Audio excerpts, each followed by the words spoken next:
Hi guys, good morning. आज हम देखेंगे टेंस के बारे में। टेंस का जो हिंदी होता है काल या समय होता है। और हम पढ़ेंगे टेंस में क्या क्या पढ़ेंगे। सबसे पहले टाइप ऑफ टेंस, टेंस कितने प्रकार के होते हैं, यानी कह सकते हैं टेंस टेंस कितने प्रकार के होते हैं, कितने प्रकार के होते हैं। और दूसरा है यूज ऑफ टेंस, टेंस का यूज हम कहाँ करते हैं, टेंस का यूज कहाँ करते हैं, यूज या प्रयोग कहाँ करते हैं, टेंस का प्रयोग कहाँ करते हैं, प्रयोग कहाँ करते हैं। और total type of tense, total tense कितने प्रकार के होते हैं, टोटल टेंस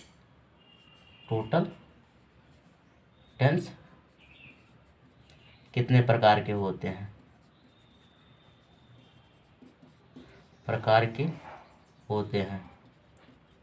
इतना पढ़ना है, ठीक है। अब देखेंगे सबसे पहले टेंस कितने प्रकार के होते हैं। टेंस मुख्यतः 3 प्रकार के होते हैं। नंबर 1 होता है प्रेजेंट टेंस,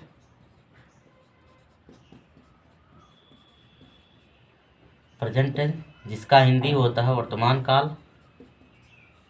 काल, और दूसरा होता है पास्ट टेंस जिसका हिंदी होता है भूतकाल, और तीसरा होता है फ्यूचर टेंस जिसका हिंदी होता है भविष्यकाल, ठीक है। अब हम टेंस के टाइप पढ़ लिए। अब इसके बाद हम देखेंगे,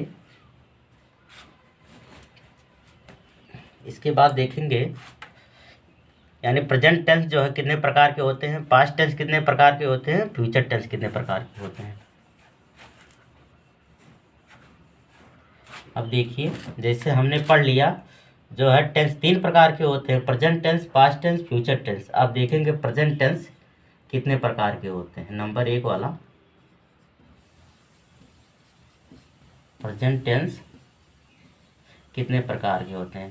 प्रेजेंट टेंस मुख्यतः 4 प्रकार के होते हैं। Number 1 present indefinite tense,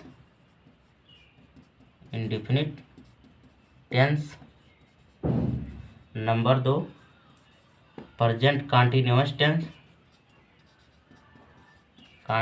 tense, number 3 present perfect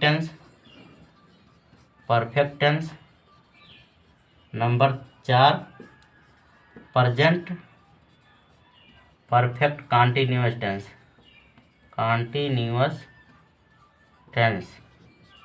ये 4 प्रकार के होते हैं। इसी प्रकार जो है पास्ट भी हो जाएगा, past indefinite tense, past continuous tense, past perfect tense और पास्ट परफेक्ट कंटीन्यूअस टेंस हो जाएगा। इसी प्रकार फ्यूचर भी हो जाएगा, future indefinite tense, future continuous tense और future perfect tense, future perfect continuous tense. इस प्रकार यदि हम देखेंगे टोटल जो है टेंस हो जाएगा। इसमें देखिए 1 2 3 4 यानी 4 टेंस जो है टोटल होते हैं।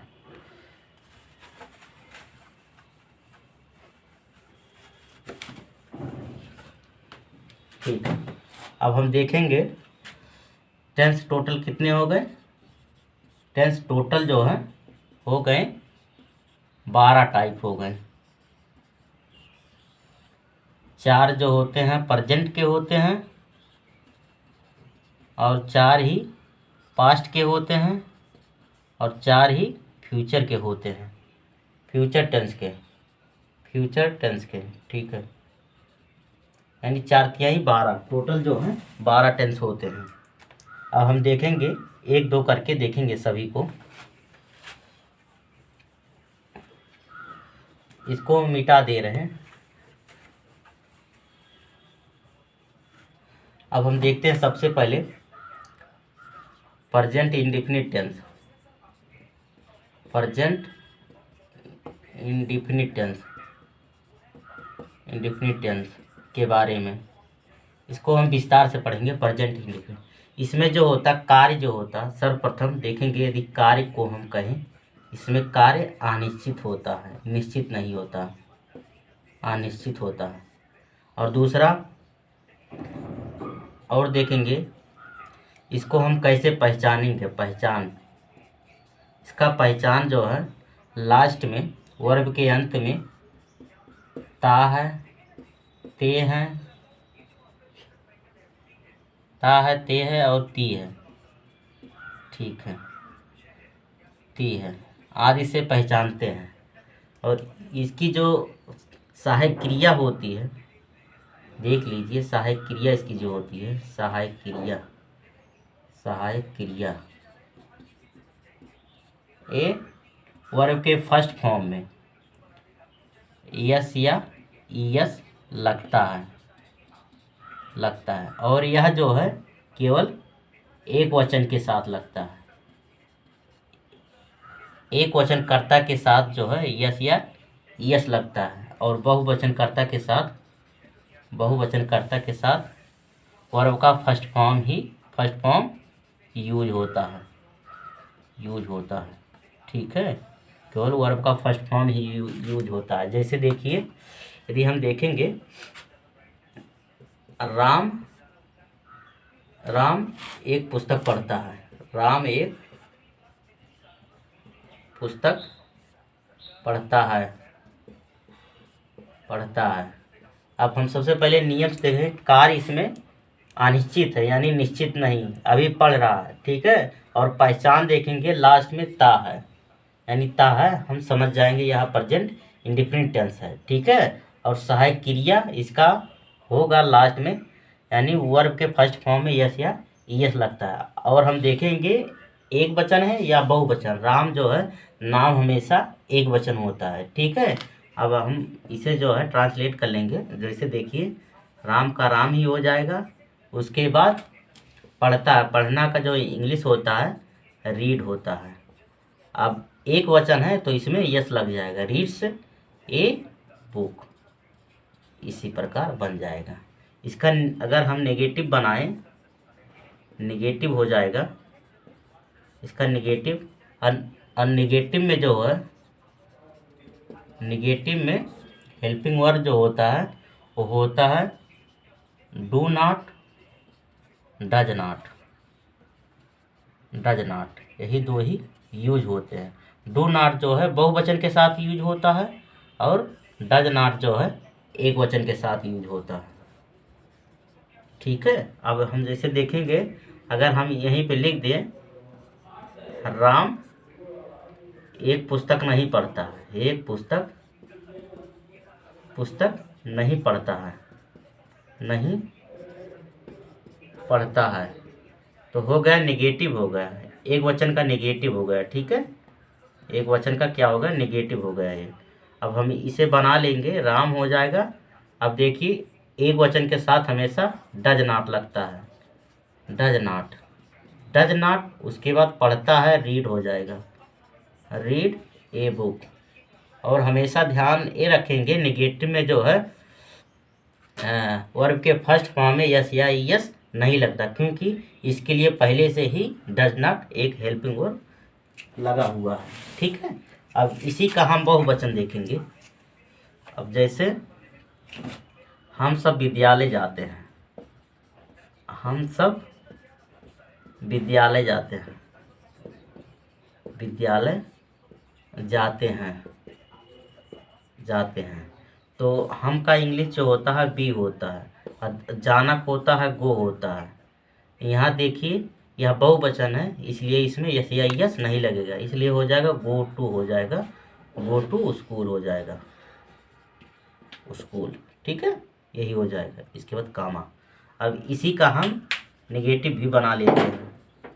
नेगेटिव क्या होगा इसका, हो जाएगा हम सब विद्यालय नहीं जाते हैं, विद्यालय नहीं जाते हैं,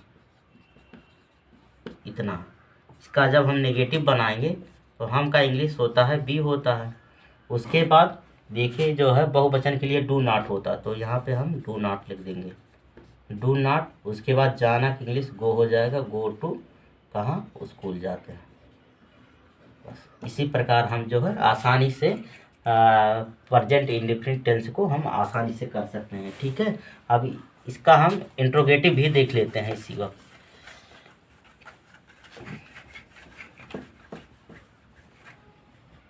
इंट्रोगेटिव में जैसे देखिए,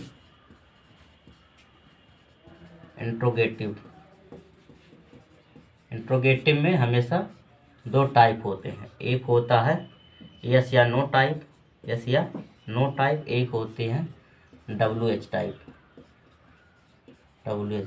यस या नो टाइप में जो होता है हमेशा क्वेश्चन किया जाता है, क्या तुम विद्यालय जाते हो, क्या तुम विद्यालय नहीं जाते हो। और जो है WH टाइप में हमेशा जो होता है, WH टाइप का मतलब जो होता है, इसका मतलब जैसे जो आता है प्रश्न वाचक वाक्य में से हु आ जाए, होम आ जाए, इसी से स्टार्ट होता है, इसी को हम कहते हैं WH टाइप कहते हैं। ठीक है, अब देखिए जैसे क्वेश्चन के माध्यम से समझते हैं। इसमें भी एक वचन के साथ हमेशा डज लगता है, और बहुवचन के साथ हमेशा डू लगता है। अरे हाँ सही है, बहुवचन के साथ हमेशा टू लगता है। ठीक है, अब देखेंगे जैसे यहाँ पे देख लेते हैं सबसे पहले यस या नो टाइप वाला। ठीक है, क्या मोहन बाजार जाता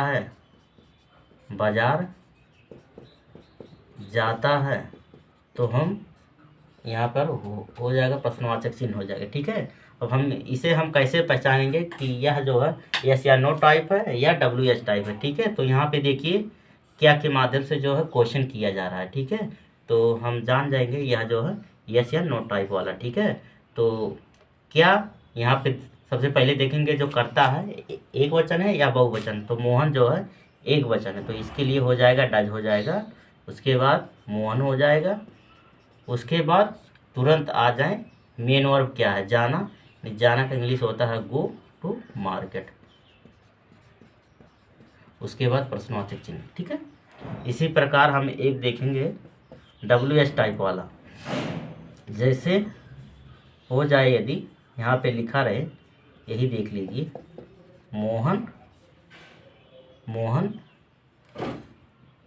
मोहन विद्यालय कहाँ जाता है, मोहन कहाँ विद्यालय जाता है, या मोहन विद्यालय कहाँ जाता है, विद्यालय कहाँ जाता है। ठीक है, इसको जब हम इसको मतलब बनाएंगे, सबसे पहले WH टाइप वाले को सबसे पहले लिखें, तो कहाँ का होता है, वेयर होता है, वेयर।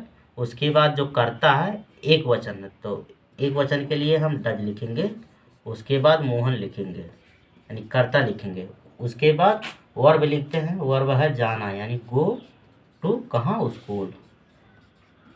इस प्रकार हम जो है ट्रांसलेट कर लेंगे। ठीक है, अब देख लीजिए जैसे अब इसी का बहुवचन भी हम सिखा देते हैं आपको। एक वचन हो गया, अब देख लीजिए दूसरा इसका बहुवचन, इसको हम मिटा दे रहे हैं।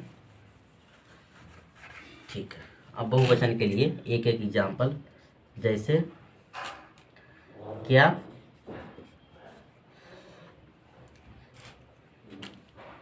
क्या वह सब दिल्ली जा रहे हैं, दिल्ली जा रहे हैं। अब देखिए सबसे पहले क्या का हम जब ट्रांसलेट करेंगे, सबसे पहले सब्जेक्ट देखेंगे, एक वचन है या बहुवचन है, तो वह जो है बहुवचन है, तो यहाँ पे हो जाएगा डू हो जाएगा, वो एक इंग्लिश होता है दे होता है। उसके बाद जाना को हो जाएगा गो टू कहाँ, दिल्ली। ठीक है, इसी प्रकार हम दूसरे का कर लेते हैं, WH टाइप में हो जाएगा इसी का, वह सब दिल्ली क्यों जाते हैं, वह सब दिल्ली दिल्ली क्यों जाते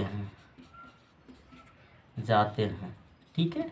इसका जब हम ट्रांसलेट करेंगे, सबसे पहले WS टाइप को सबसे पहले लिखेंगे, तो क्यों का इंग्लिश जो होता है वाई होता है, वाई। उसके बाद देखेंगे सब्जेक्ट बहुवचन है तो इसके लिए डू, उसके बाद सब्जेक्ट का इंग्लिश दे, उसके बाद वर्ब है जाना यानी गो टू, कहाँ, दिल्ली। इस प्रकार हम ट्रांसलेट कर लेंगे। धन्यवाद दोस्तों, आप सब ध्यान से पढ़िए।